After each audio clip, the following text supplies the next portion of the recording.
Dans cette capsule vidéo, le processus de fécondation chez l'espèce humaine sera abordé, processus ayant pour rôle principal la perpétuation de l'espèce. Voici donc le plan de la présentation. Nos connaissances sur les différentes hormones ne sont pas évaluées en secondaire 2, mais je tenais néanmoins à vous y introduire. Bon visionnement! Avant de débuter la nouvelle matière, voici un récapitulatif des systèmes reproducteurs mâles et femelles. Sur cette image, vous pouvez voir un des deux testicules entouré du scrotum. Lorsque les spermatozoïdes sont formés, c'est-à-dire qu'ils ont un flagelle, ils nagent vers l'épididyme, où ils terminent leur maturation et sont entreposés. Lors de l'éjaculation, ils sortent des épididymes et se dirigent vers le pénis. Au passage des spermatozoïdes, la prostate et les vésicules séminales sécrètent des liquides qui vont se joindre aux gamètes mâles et ainsi former le sperme. Regardons maintenant les systèmes reproducteurs femelles. Il y a d'abord le vagin qui va recevoir les spermatozoïdes. Ensuite, nous pouvons voir le col de l'utérus, puis l'utérus, duquel partent les deux trompes de Fallope se terminant par un ovaire chacune. Voici un agrandissement d'un ovaire, d'une trompe de Fallope et d'une partie de l'utérus. Les petits amas de cellules jaunes que l'on peut voir à l'intérieur de l'ovaire sont tous des follicules. Il est à noter que ce sont les follicules qui contiennent les ovules. Pour permettre l'ovulation, un follicule doit être arrivé à maturité. Pour ce faire, les follicules ont besoin de l'hormone folliculostimulante, aussi appelée FSH, qui est sécrétée par l'hypophyse dans le cerveau. Sous l'effet de la FSH, les follicules vont grossir, passant du stade primaire au secondaire, puis tertiaire. Un follicule mûr est aussi appelé follicule de Graaf.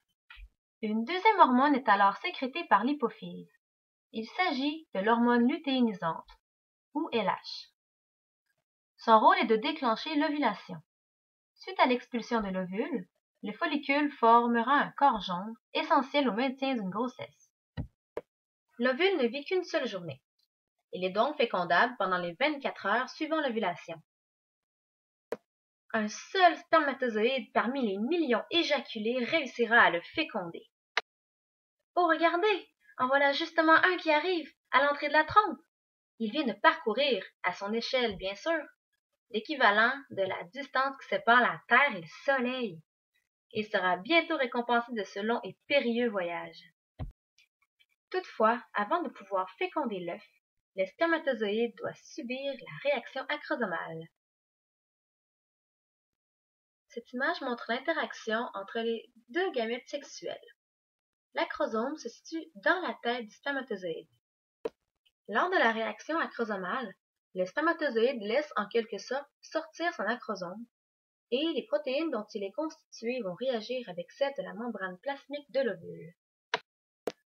Le spermatozoïde pénètre dans l'ovule, puis quelques heures plus tard, son noyau fusionne avec celui de l'ovule. Se succède ensuite une série de divisions cellulaires jusqu'à ce que le futur bébé soit formé de 32 cellules. On nomme ce stade le blastocyste. C'est en tant que blastocyste que le préembryon s'implante dans l'utérus de la mère. C'est le début de la nidation. La fin de la nidation intervient vers le 12e jour. C'est alors le début de la gestation ou grossesse. Voilà, c'est ce qui termine cette capsule vidéo. J'espère que vous avez apprécié. Maintenant, avant d'aller répondre au quiz 1 dans la section évaluation du site internet Science Interactive, je vous invite à réécouter cette vidéo autant de fois que vous le voulez. Vous vous assurez ainsi d'avoir bien compris les notions, puis nous en reparlerons au prochain cours. Bonne journée!